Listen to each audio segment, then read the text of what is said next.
Chers téléspectateurs, bonjour à toutes et à tous, mesdames et messieurs, bienvenue sur la suite de notre message La main de Dieu, troisième partie, avec l'apôtre Joshua Selman. Alors, comme promis dans la deuxième partie, aujourd'hui, nous allons d'ores et déjà commencer par découvrir les principes qui sous-tendent la manifestation de la main de Dieu. Quelles sont les recommandations ou obligations à respecter pour jouir efficacement de la main de Dieu ou encore de la manifestation de la main de Dieu. Donc, retenez que ce qui concerne la main de Dieu, que nous avons décrit comme étant la puissance de Dieu à l'œuvre, bien, il y a des principes qui la sous-tendent. Il faut retenir également que la puissance de Dieu ne bénit quelqu'un que seulement et uniquement quand elle est en activité ou quand elle est en mouvement. Parce que la puissance de Dieu peut être bien présente dans un environnement, ou dans un lieu ou dans une atmosphère, et vous êtes également présent, mais la puissance de Dieu ne vous bénira pas. C'est bien possible. Donc la puissance de Dieu vous touche. Elle vous bénit seulement quand elle est activée, seulement quand elle est en mouvement. Par exemple, la Bible dit dans Genèse chapitre 1, Dieu créa la terre et les cieux au commencement. Genèse chapitre 1 du verset 1. Au commencement, Dieu créa le ciel et la terre. Or, la terre était informe et vide. Les ténèbres couvraient l'abîme et l'Esprit de Dieu planait au-dessus des eaux. Vous voyez que jusqu'au verset 2, la Bible dit clairement que l'Esprit de Dieu était déjà présent. L'Esprit de Dieu planait, la puissance de Dieu planait sur les eaux et pourtant, jusque-là, rien ne s'est passé. Jusqu'à ce que maintenant on arrive au verset 3. C'est alors là que tout se déclenche. Au verset 3, alors, il est écrit: et Dieu dit alors, il y a des déclencheurs, il y a des principes.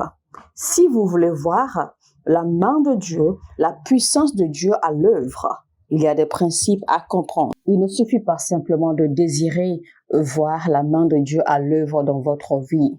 Il y a des gens qui désirent sincèrement leur délivrance. Les gens désirent sincèrement voir la puissance de Dieu à l'œuvre. Les gens désirent sincèrement voir leur guérison. Mais ils n'arrivent jamais à le voir. Il ne suffit pas simplement de souhaiter voir la manifestation de la puissance de Dieu. Un exemple typique de manque de manifestation de la présence de Dieu, alors que la puissance de Dieu était bien présente au milieu du peuple d'Israël.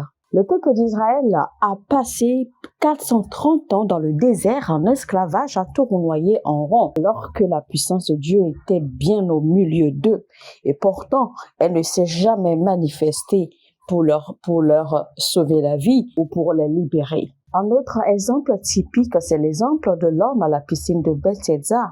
La puissance de Dieu descendait dans la piscine régulièrement et l'homme était assis, paralysé auprès de la piscine. Donc, en temps normal, on aurait dit qu'une fois que la puissance de Dieu descend, elle devrait environner toute chose qui se retrouve dans cet environnement.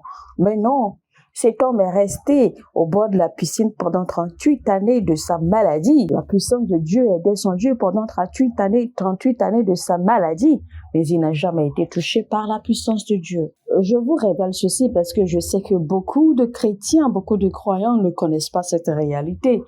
Vous allez simplement penser que parce que vous le désirez ardemment de votre cœur, vous désirez ardemment voir la puissance de Dieu en mouvement dans votre vie, qu'elle devrait se déclencher. Non, il existe des déclencheurs. Il y a des principes qui font déclencher la puissance de Dieu. C'est ce que nous allons découvrir à l'instant. Le premier principe ou la première clé pour voir la manifestation de la main de Dieu ou de la puissance de Dieu à l'œuvre dans votre vie, c'est votre détermination à coûte que coûte marcher dans la volonté parfaite de Dieu. Cela a peut-être l'air simple ou banal, mais prenez note de cela parce que c'est la vérité. Parce que la puissance de Dieu, en fait, la mission principale de la puissance de Dieu, la mission principale de la puissance de Dieu est de soumettre toutes choses à la volonté parfaite de Dieu. Si vous retirez la volonté de Dieu du programme d'un être humain sur la terre,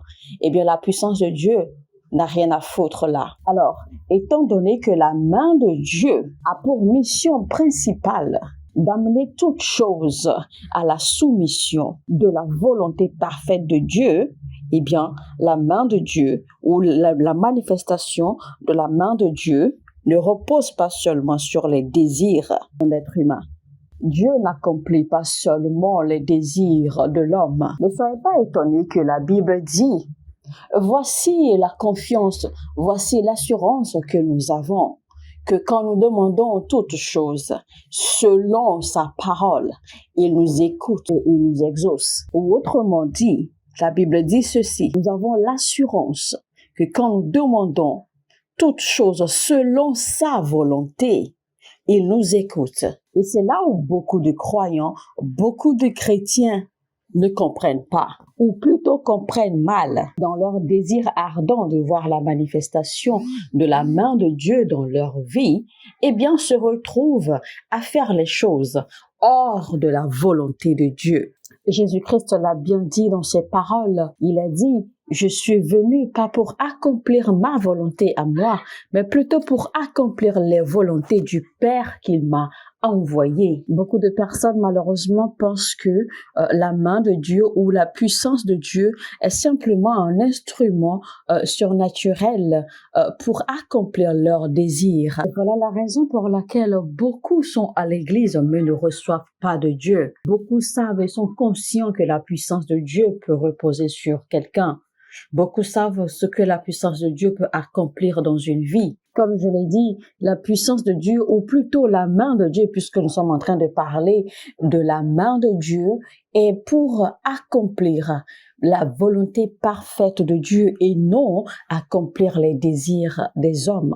Autrement, on verrait la main de Dieu en train d'accomplir les désirs malsains des hommes, les désirs qui ne correspondent pas à la volonté du ciel. La puissance de Dieu se déplace, la puissance de Dieu agit uniquement dans la direction de la volonté parfaite de Dieu. Il est vrai que parfois nous voyons que oui, Dieu nous a accordé les désirs de notre cœur. Mais je dois vous dire ce que vous ne savez pas ou ce que vous ne comprenez pas, c'est que si vous voyez que Dieu a accompli les désirs de votre cœur, c'est simplement parce que ces désirs-là, en fait, répondent à sa volonté parfaite. C'est parce que ces désirs répondent à son plan qu'il les a accordés. Sinon, Dieu n'accordera pas simplement vos désirs perdus ou vos désirs malsains et mettre de côté sa volonté parfaite à lui. Mais beaucoup de personnes comprennent mal cette réalité. Il est donc important de comprendre ces principes que je m'en vais vous libérer. Donc, le premier principe, comme j'ai dit, c'est votre détermination à vivre dans la volonté parfaite de Dieu. Votre détermination à voir rien et rien que la volonté de Dieu se manifester dans votre vie. Certains grands hommes, d'accord, se trompent dans le courant de leur ministère ou de leur destin ou de leur vie parce qu'ils ont mal compris ces principes et n'arrivent pas à sécuriser l'assistance de Dieu sur leur vie parce qu'ils s'attendent à ce que Dieu les supporte, que Dieu les aide toujours à continuer à faire ce qu'ils font et qui est déjà hors de la volonté de Dieu. Alors que malheureusement, la puissance de Dieu ou la main de Dieu ne combat que ce qui est antichrist. Et c'est la raison pour laquelle il y a des batailles, il y a des combats que la main de Dieu ne peut pas combattre. Il y a des batailles que la main de Dieu ne peut pas faire. Parce que c'est Dieu lui-même qui est à l'origine de ces batailles. Prenons par exemple l'orgueil. La puissance, Dieu, il est écrit clairement que Dieu résiste aux orgueilleux. La main de Dieu combat l'orgueil parce que l'orgueil, en fait, est pour résister à la volonté parfaite de Dieu et l'empêcher de se manifester. Dieu résiste l'orgueil. L'onction ne peut jamais travailler parce que l'onction, en réalité, sa mission, c'est de combattre ce qui résiste à Dieu, ou plutôt ce qui résiste à la volonté de Dieu. Et donc, avant que la main de Dieu ne se mette à l'œuvre, forcément, il y aura une vérification dans le règne spirituel pour voir si le combat que la main de Dieu s'apprête à faire répond à la volonté parfaite de Dieu. Et c'est également selon ce système que Dieu choisit ses amis, choisit ses ennemis, ou carrément, c'est également à travers ce système que Dieu sépare ses amis de ses ennemis. Vous n'êtes pas amis de Dieu simplement parce que vous êtes chrétien. ou simplement parce que vous avez accepté Christ dans votre vie. Il est écrit dans la Bible que l'Éternel se lève et que ses ennemis soient dispersés. Il n'est pas écrit tes ennemis à toi, mais il est plutôt dit les ennemis de l'Éternel, qu'ils soient dispersés. Et qui sont les ennemis de Dieu? Les ennemis de Dieu, ce n'est pas la personne que vous n'appréciez pas, la personne que vous n'aimez pas ou la personne contre qui vous avez une dent. Non, pas du tout. L'ennemi de Dieu, c'est cette personne ou ces gens-là qui, de façon perpétuelle, se dressent pour être contre la volonté parfaite de Dieu, ceux-là qui se dressent contre la gloire de Dieu dans votre vie, ceux-là qui se dressent contre les plans et les projets de Dieu dans votre vie, ce sont ceux-là les ennemis de Dieu. L'agenda de Dieu est que toute chose s'aligne à sa volonté parfaite. C'est pour cela qu'il est recommandé, en fait fortement prescrit, que le chrétien marche et vive sa vie selon les prescriptions des Écritures bibliques, parce que dans la parole de Dieu se trouve la volonté parfaite de Dieu. Et sans connaître la parole de Dieu, sans y découvrir quelle est la volonté de Dieu pour votre vie, il vous sera difficile alors de marcher et de vivre et de fonctionner selon la volonté parfaite de Dieu. Si vous remarquez que la main de Dieu élève certaines personnes de façon extraordinaire, ne pensez pas que c'est parce que ces personnes font quelque chose de spécial. Non. C'est simplement parce que ces personnes, en fait, se sont dédiées à vivre et à tout faire selon la volonté parfaite de Dieu. Et donc, ces personnes s'abandonnent entièrement à Dieu et à ses conduites. Ces personnes ne font rien sans réclamer la volonté de Dieu. Ces personnes ne commettent aucun acte. Ces personnes ne prennent aucune décision sans recourir à la volonté parfaite de Dieu. Et la volonté parfaite de Dieu, en fait, c'était là le secret de ceux qui ont réussi dans la Bible, dans l'histoire de l'Ancien Testament. Ces grands hommes cherchaient toujours à connaître ce que c'était la volonté de Dieu avant qu'ils ne se lancent dans quoi que ce soit, dans quelque aventure que ce soit. La première clé qui contrôle la manifestation surnaturelle de la puissance de Dieu, ou la première clé qui contrôle la manifestation de la main de Dieu est de s'aligner à sa volonté parfaite. Quand la révélation de Jésus-Christ devient votre désir ultime, vous avez ainsi trouvé la clé pour accéder à la manifestation de la main de Dieu. Tous les hommes que Dieu a assistés, toutes les personnes que Dieu a soutenues dans la Bible et les a élevées, sont des gens qui, à un moment donné de leur vie, ont compris qu'il faille s'aligner à la volonté parfaite de Dieu. Et dès le moment qu'ils se sont alignés à la volonté parfaite de Dieu, dès le moment qu'ils se sont abandonnés entièrement à la volonté parfaite de Dieu, la main de Dieu s'est manifestée dans leur vie. La plupart dedans, les hommes d'affaires ou les femmes d'affaires ne cherchent pas la volonté de Dieu. Les prédicateurs, la plupart du temps, non plus ne cherchent pas la volonté de Dieu. Les gens, généralement, savent ce qu'ils veulent. Ils connaissent leurs désirs. Il est écrit dans la Bible que la main de Dieu n'est pas trop courte pour ne pas accomplir les choses qu'il a dites. Mais nos iniquités limitent la main de Dieu. Mais qu'est-ce que c'est que Mais de quoi parle la Bible quand la Bible parle d'iniquité? Les iniquités ici, en fait, c'est cet état d'esprit constant de se rebeller, de se dresser, d'aller toujours contre la volonté de Dieu. L'iniquité n'est pas un péché. L'iniquité, c'est plutôt un état d'esprit, un état d'âme qui fait que vous êtes constamment, même sans le savoir et sans le vouloir parfois même, constamment, d'accord, contre la volonté de Dieu dans votre vie. À travers vos actes, à travers votre style de vie, à travers vos paroles, vos actions, etc., etc. Il est donc important également de faire attention aux motivations qui sont derrière les actes que nous posons. Nous devons faire également attention à la raison pour laquelle nous faisons certaines choses. Nous devons constamment chercher la volonté de Dieu pour notre vie afin que nous puissions nous aligner à cela pour voir la manifestation de la main de Dieu. La deuxième clé qui provoque la manifestation de la main de Dieu dans la vie d'un être, c'est l'obéissance. Vous ne verrez jamais la manifestation de la main de Dieu dans la vie de quelqu'un qui n'obéit pas, ou dans votre vie si vous n'êtes pas apte à obéir. Obéir à Dieu, c'est de vivre et d'agir selon ses paroles. C'est d'obéir et de vivre selon ses préceptes, selon ses instructions. La troisième clé pour voir la manifestation de la main de Dieu, c'est l'acte d'adoration. L'adoration est une clé mystérieuse pour déclencher la manifestation de la main de Dieu. Plus vous adorez, plus profondément vous adorez, plus intense sera la manifestation de la main de Dieu dans votre vie. Il faut également comprendre que quand nous parlons de l'adoration est bien au-delà de chanter. Beaucoup de croyants, malheureusement, ne comprennent pas que quand vous offrez votre adoration sincère à Dieu, à travers les chants, à travers les danses, à travers les roulements, à travers la soumission, à travers l'allégeance, etc.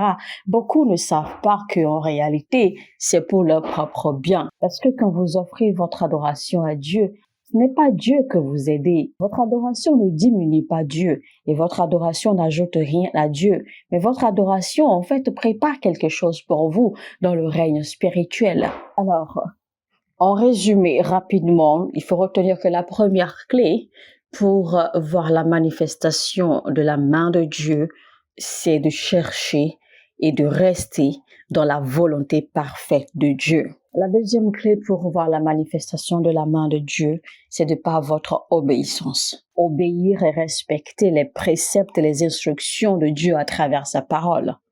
Obéir aux instructions qu'il vous donne par privilège et par grâce directement. La troisième clé pour voir la manifestation de la main de Dieu, c'est par les actes d'adoration. Alors, quatrième clé maintenant pour voir la manifestation de la main de Dieu à travers les sacrifices. Lisons Psaume 50, verset 5 qui dit « Rassemblez mes fidèles, ceux qui ont conclu avec moi l'alliance par le sacrifice. » C'est à ce niveau aussi que beaucoup de chrétiens sont perdus, sont embrouillés.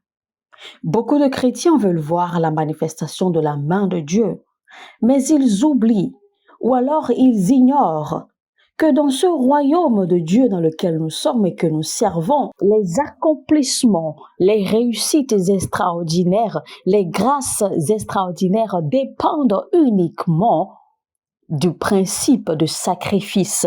Et cette chose appelée sacrifice, en fait, est un fait.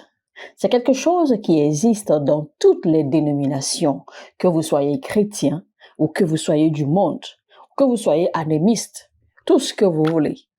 Le sacrifice est un système auquel nul ne peut échapper au système du sacrifice. Toute personne qui cherche à réussir, toute personne qui cherche à gravir les échelons dans la vie, toute personne qui recherche la gloire, que vous soyez en Christ, que vous soyez du monde, vous êtes obligatoirement soumis au principe de sacrifice.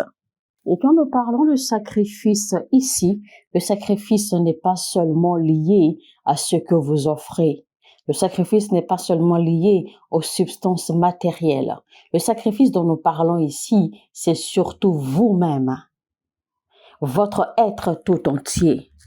Comme il est dit dans Romains 12 au verset 1, « Je vous invite donc, frères, à cause de cette immense bonté de Dieu, à lui offrir votre corps comme un sacrifice vivant, saint et qui plaise à Dieu. Ce sera là, de votre part, un culte spirituel. » Parlant de sacrifice, le sacrifice inclut également votre temps, votre énergie et la passion que vous mettez dans les choses que vous offrez à Dieu. Quand vous voyez la passion que Dieu a déployée pour nous offrir son Fils unique comme sacrifice, c'est ce genre de degré de passion dont nous parlons ici quand nous parlons de sacrifice, quand vous devez vous offrir à l'Éternel en sacrifice vivant ou quand vous devez offrir quelque chose à l'Éternel en sacrifice. C'est seulement à cette condition que vous verrez la manifestation extraordinaire, époustouflante de la main de Dieu. Alléluia. Alors je rappelle rapidement 4 clés essentielles pour voir la manifestation de la main de Dieu. Premièrement, Se soumettre à la volonté de Dieu, c'est-à-dire chercher et s'aligner toujours et de vivre selon la volonté parfaite de Dieu.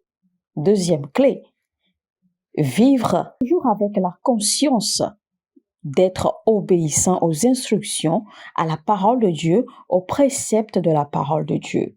Troisième clé, l'acte de l'adoration. Et quatrième clé, enfin, les sacrifices. Mesdames et messieurs, c'était donc la troisième partie de notre message, la main de Dieu avec l'apôtre Joshua Selman.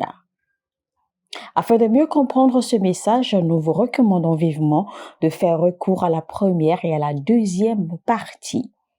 Vous pourrez alors suivre intégralement les révélations qui se cachent derrière la main de Dieu et ce que c'est que la main de Dieu. Si ce message vous a édifié, mesdames et messieurs, n'hésitez surtout pas. Likez maintenant, c'est-à-dire aimez, donnez-nous un j'aime maintenant. Et copiez le lien de ce message, de cette vidéo et partagez au maximum sur toutes vos plateformes sociales, vos différents groupes de chat, vos différents réseaux sociaux, etc.